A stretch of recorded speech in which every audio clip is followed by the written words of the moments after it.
ابھی کچھ دیر پہلے کی بریکنگ نیوز ہے کہ جو سائفر جس کی بات عمران خان صاحب کیا کرتے تھے وہ لیک ہو چکا ہے. اور اس سائفر میں سب سے جو مین امپورٹنٹ بات ہے وہ یہی ہے کہ امریکہ سمجھتا تھا کہ جو یوکرین اور رشیا کی وار تھی, پاکستان نے اس کو کنڈیم نہیں کیا. پاکستان نے ایز اے نیوٹرل سٹانس لیا تھا. تو وہ یہ چاہتے تھے کہ پاکستان اس دفعہ نیوٹرل کیوں کھڑا ہوا, اور یہ نیوٹرلٹی ان کو ایکسیپٹیڈ نہیں تھی, جس کی وجہ سے جو پاکستان فورن آفس کے آفیشیلس تھے ان کی میٹنگ ہوئی ڈونلڈ لو کی امریکہ میں. تو وہاں پہ انہوں نے کہا کہ اگر آپ نے یہ پالیسی اپنی ختم نہیں کی, جو کہ ہم جانتے ہیں کہ جسٹ عمران خان کی ہے, اگر آپ نے اس کو گورنمنٹ سے نہیں نکالا تو ہم آپ کو معاف نہیں کریں گے, آپ کو اس کے کانسیکوینسز بیئر کرنے پڑیں گے. تو اب فیصل سے بات کرتے ہیں کہ ابھی اس کے امپلیکیشنز کیا ہوں گے جو لیک ہوا ہے یہ سائفر. اچھا دانیل, میں زیادہ لمبی بات نہیں کروں گا, میں 4 باتیں کروں گا اور وہ انف ہوں گی اس سائفر کے بارے میں. دیکھیں, آپ نے ساری ہسٹری بتا دی سائفر کیا تھا. عمران خان نے اس کے بارے میں بتایا تھا. ایسے بہت سے سائفر ہمیں آ چکے ہیں اور ایسی بہت سی انڈیکیشنز اور ڈکٹیشنز ہمیں مل چکی ہوئی ہیں. میں یہاں سے بات سٹارٹ کروں گا کہ پاکستان کے قیام سے ہی ہمیں بتا دیا گیا تھا کہ ہمارے آقا کون ہے, اور ہم نے ان آقاؤں کی بات پہ چلنا ہے, اور ان آقاؤں نے جو ہمیں کہنا ہے ہم نے وہ امپلیمنٹ کرنا ہے. ہمارے آقا ایک ہی ہیں, جو سب سے پہلے ہیں وہ امریکہ ہے. تو اب امریکن پالیسی کو خان صاحب نے نہیں چلنے دیا, ٹھیک ہے, اور یہاں سے جو پاور ہاؤسز تھے انہوں نے بتایا کہ یہ پالیسی عمران خان کی ہے, پاکستان کی نہیں ہے. جو کہ ایون ہونی چاہیے, جو اسٹیٹ پالیسی ہونی چاہیے, ایک بندے کی پالیسی کبھی بھی نہیں ہوتی ہے, کنٹری کی ہوتی ہے. دیکھیں, اسٹیٹ تو کبھی ہم رہے ہی نہیں ہیں, ٹھیک ہے. ہم اسٹیٹ وہ ہوتی ہے جہاں پہ ایک سسٹم ہو, ایک ریاست ہو, اس کا کوئی سربراہ ہو.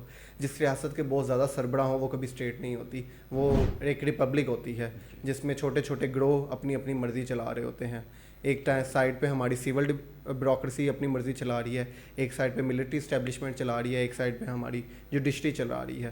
تو ہم پہ چھوٹے چھوٹے ریپبلکس رول کر رہے ہیں, کیونکہ جو لوگ ہیں وہ اب ڈیجیٹل ورلڈ میں رہتے ہیں.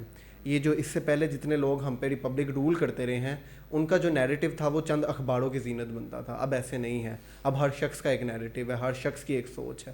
اب اس سوچ کے مطابق ان کو لگتا ہے کہ جو خان صاحب کا سٹانس ہے وہ اصل سٹانس ہے.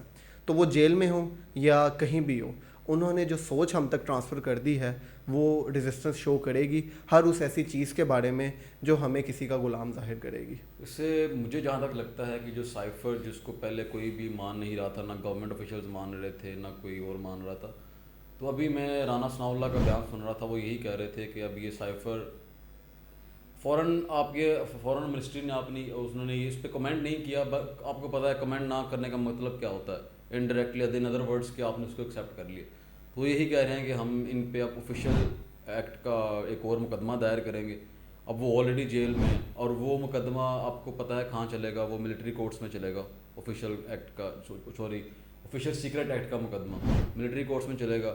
ہو سکتا ہے اس پہ آرٹیکل 6 لگا کے ان پہ غداری کا کوئی فتویٰ جاری کر دیا جائے, اور ان کے لیے مجھے لگتا ہے کہ آنے والے آئی ڈونٹ تھنک سو کہ کوئی اگلی گورنمنٹ یا اس سے اگلی گورنمنٹ میں بھی خان صاحب کو آنے کا موقع دیا جائے گا. مجھے لگتا ہے کہ خان صاحب کی کہانی انہوں نے ختم کر دی ہے, جو کہ ایسا ہو نہیں سکتا.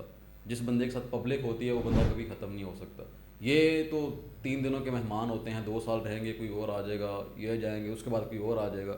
ایک پولیٹیکل یا ایک پولیٹیشین کبھی ختم نہیں ہوتا. تو انشاءاللہ اگر یہ گورنمنٹ ان کو نہیں ملی تو اگلی گورنمنٹ خان صاحب کی ڈبل طریقے سے آئے گی اور فل بگ بینگ کے ساتھ آئے گی.